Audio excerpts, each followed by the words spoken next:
A vast, primordial jungle. The Savage Lands are uncharted by any map, and its true size remains unknown. Ancient trees tower above the crowded canopy, casting shadows on saplings struggling toward the light. The dense vegetation casts a heavy blanket of silence over the jungle, broken only by the sounds of massive beasts crashing through the undergrowth. Deep within the jungle, savage predators prowl through the shadows, while vicious scavengers fight to the death over scraps of meat. All those that call this place home, from the smallest insect to the largest tree, must fight tooth and nail for their continued survival. With creatures venturing further and further beyond the jungle's outer limits, wandering into golden fields and attacking villages, the townsfolk have sought out the help of their great protector. Shining knights march into the jungles, hacking down anything that crosses their path. The beasts of the Savage Lands seek out the intruders, preying on any warrior who leaves themselves open to attack. As tensions begin to rise, the jungle itself seems to be stirring, preparing to eliminate any human that steps within its bounds. Hide. This is the harshest habitat in Wrath, a massive jungle filled with vicious predators and savage wildlife. Inside a small hollow, beneath the roots of a Haldor, a small pup opens its eyes for the first time. This is a brute, one of the fiercest predators in the Savage Lands. Yet, as he crawls out of a pile of rotting carcasses, he is no more dangerous than a newborn Jakara. Hunger drives him to leave the safety of his burrow, following the scent of fresh blood on the air. This will be his very first hunt, and may very well be his last. Small, weak, and defenseless, the young brute is easy prey for anything that finds him. However, nearby, a pair of Strix lurk within the dense undergrowth. They notice the brute immediately, lunging straight toward the helpless infant. With a wail, he tries to roll out of reach, struggling against the Strix's iron grip. Even newborn brutes such as this one have incredibly sharp teeth, his canines tearing through one of their wings. In their panic, he slips away, quickly fleeing back to the burrow. He curls up in his pile of bones once more, hungry but alive. Perhaps later he will have better luck finding a meal. Kill or be killed. After a successful hunt, the brute feasts upon his prey. However, the scent of blood often draws nearby creatures who come searching for a free meal. Even when he bellows in an attempt to intimidate them, the young brute is rarely seen as a threat. Skara, Peluda, Anki's, Brawnhide, kings of the jungle, fighting tooth and nail in a primordial wilderness. There is no rest, no respite. From the first light of dawn, the predators begin to roam, and their prey must constantly be on the move if they wish to survive. Ensnaring vines and vibrant flowers entice their prey into drawing closer, their curiosity proving to be their downfall. Even after the sun sets, the predators continue to stalk through the darkness, searching for sleeping prey to feast upon. This is a lesson repeated across the Savage Lands. You must always be ready for a fight. If you cannot defend yourself, you become another beast's meal. If you cannot protect your own meal, you go hungry. The brute is up for the challenge, but these predators have sharp talons and massive tusks. Even with the brute's claws and strength, he struggles to hold his own. Yet, while he often suffers injuries, he refuses to back down, either fending off the beast or escaping with some scrap of food. It is in this endless wilderness that the brute grew up, battered by the constant fight to survive. Some days he is hunted, constantly on the run. Days would go by as he withered and wilted in starvation, hiding from a predator following his scent.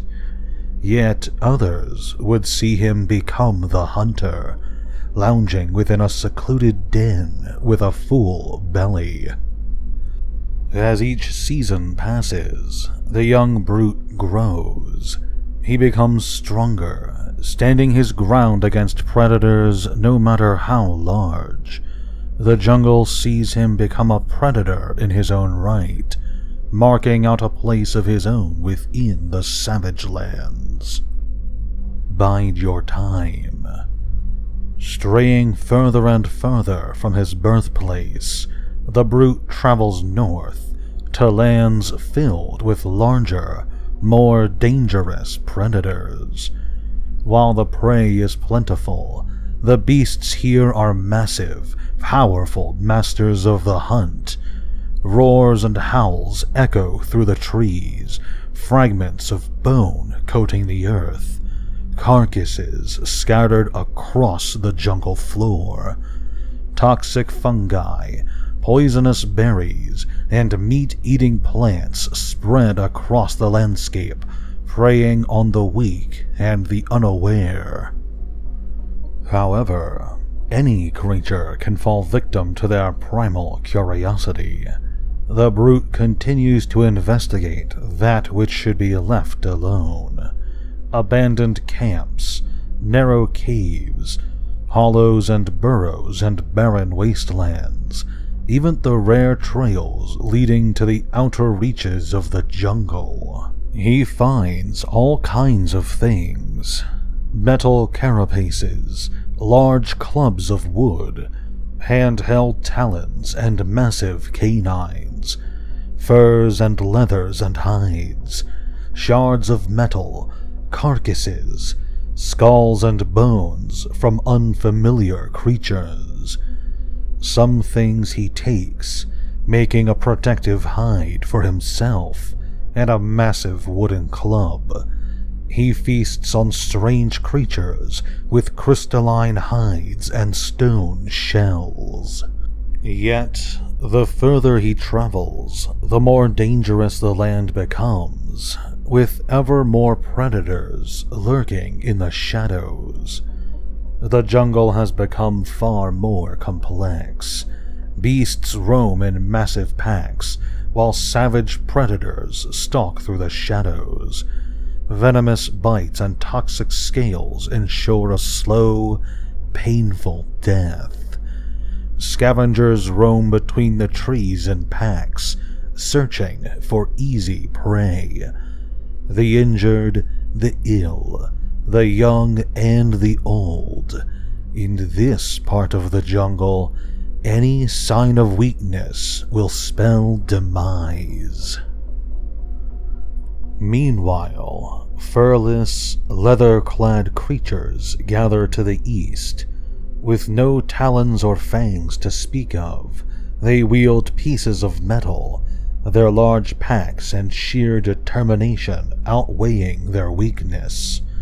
Tracks and bones left in the earth speak of hunters wearing silver shells, trampling everything in their path.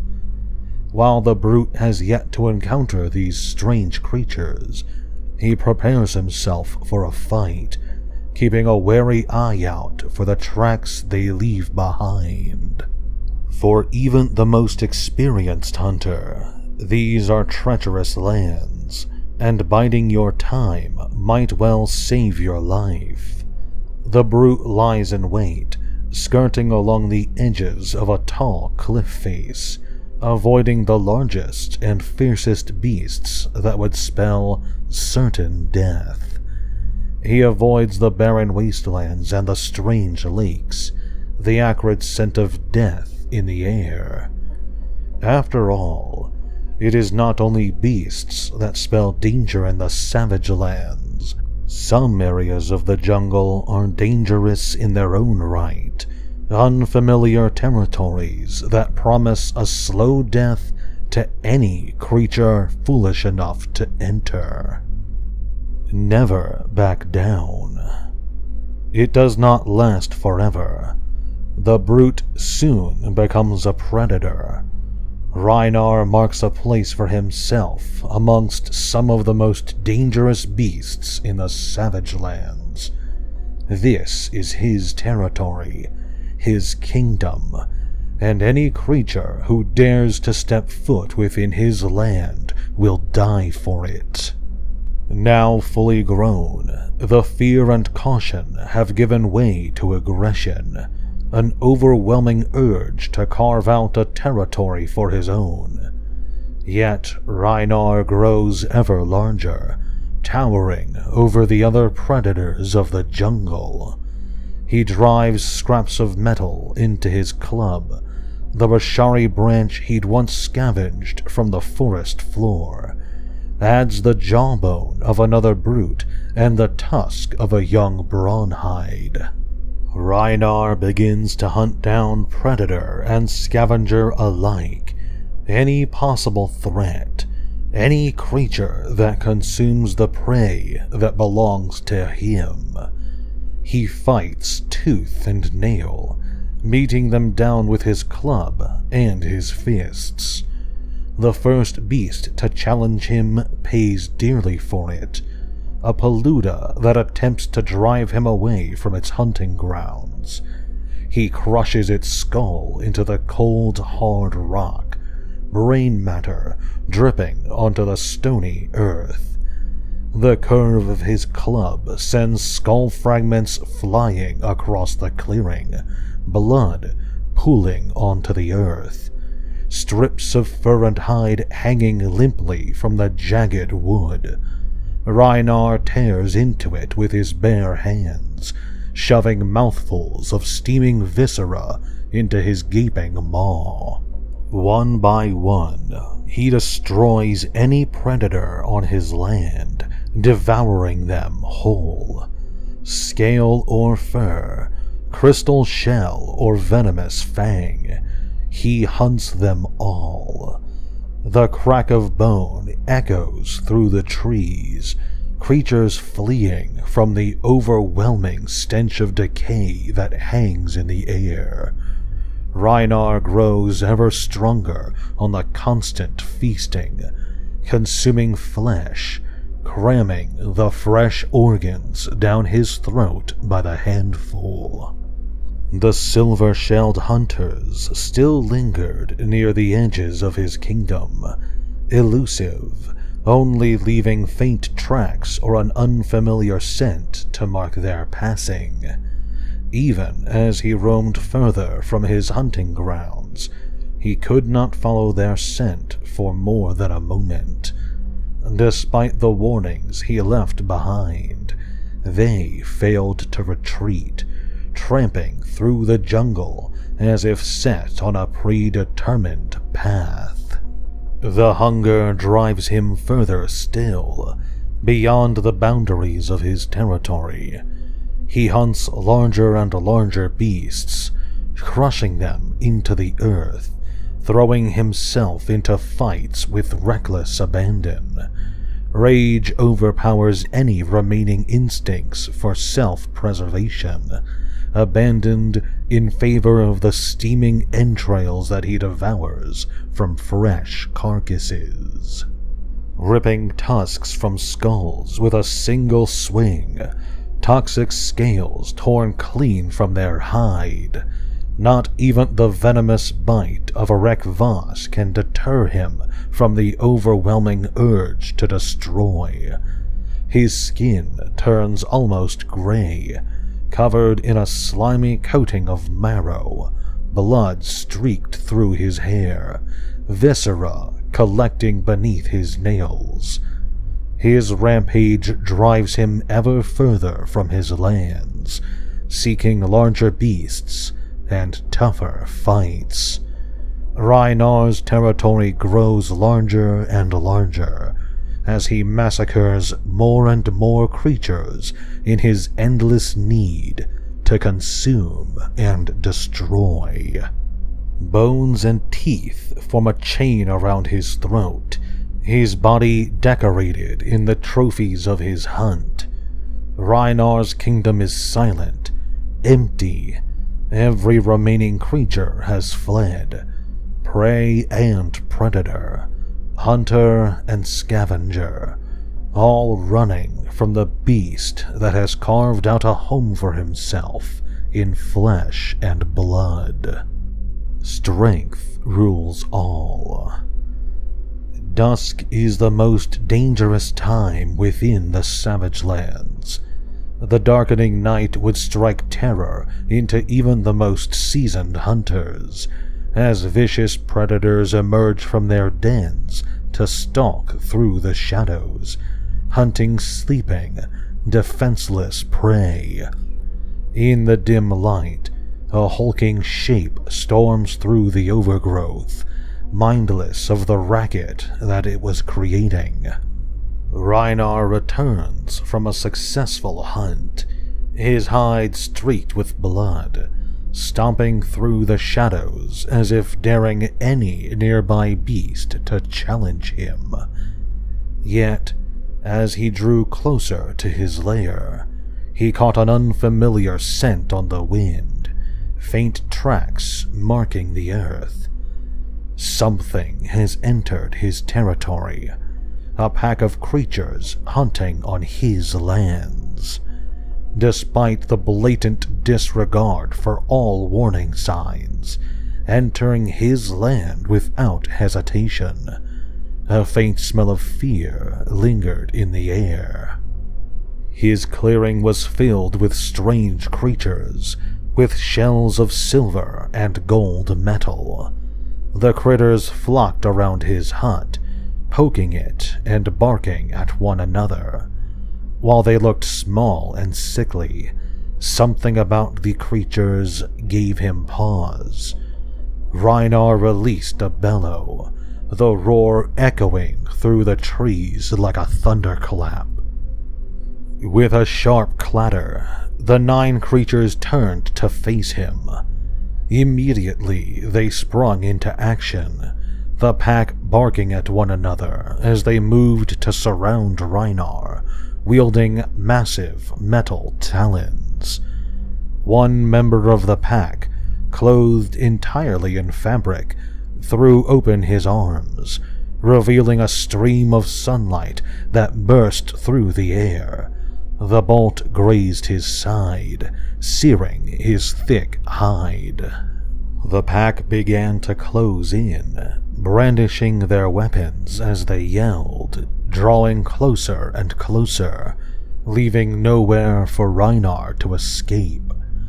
More bolts of pure light blasted through the air, white-hot and almost blinding. 2 of the creatures revealed large, pointed sticks attached to lengths of white rope. They threw the weapons at him, and as the sharp prongs flew through the air, they pulled the rope taut over the top of his body. Struggling against the restraints, Reinar fails to dodge their attacks, silver talons slashing through his thick hide with ease.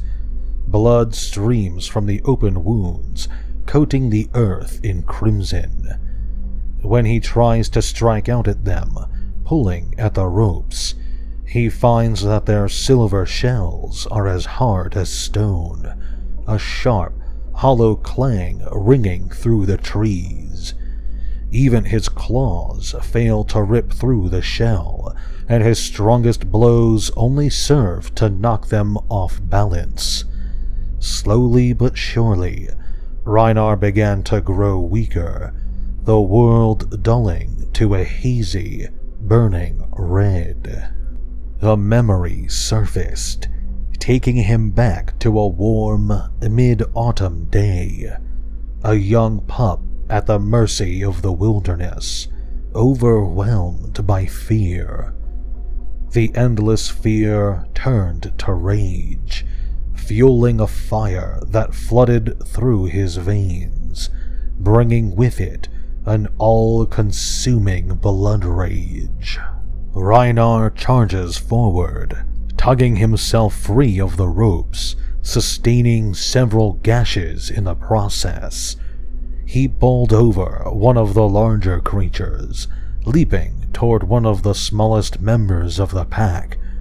Her fear was a sharp note in the air, the acrid scent stark against the fire of his blood rage. A single blow to the side of her head sent her flying to the ground, and before she could struggle to rise, Rhynar leapt upon her. Tearing away her silver shell, he drove his fists into her, the loud crack of crushed bones echoing through the clearing. The rest of the pack faltered for a single heartbeat, and in that same instant, Rhynar charged at another, crushing the creature's skull between his hands. Another crashes into a tree with a sickening crack, while a third falls to their knees, screaming. The scent of blood drove him into a frenzy, tearing through the clearing in an unbridled rampage. The rest of the pack rallied, holding their weapons aloft as they charged. Their talons slashed through the air, one of them cutting Rhynar's tough hide, a trail of blood streaming down his shoulder. He stormed into the heart of the fray, ripping one creature's head clean off its shoulders, its corpse dropping to the earth with a dull thud. One by one, they began to fall, faltering, bones crushing easily beneath the might of his blows. Even as they tried to escape, Rhynar felled them one by one, crushing their bodies into the earth. Finally, all was still. Standing above the carnage, Rhynar bellows, a challenge to fall on empty ears. No surviving beast to hear his challenge. His bellow echoed through the trees, signaling the birth of an apex predator, an alpha unmatched by any other. Thank you for watching this video. If you enjoyed, please tear up a cold foil in front of the like button, and don't forget to subscribe and turn on notifications. This was part 2 of a suggested reading for the channel, a look into the lore of Flesh and Blood. If you have suggestions for a topic you'd like me to cover, feel free to let me know in the comments section below. Finally, if you want to support me directly, head on over to my Patreon page. Patrons get access to my lore videos early, and I truly appreciate their support. Thank you again, and have a great day.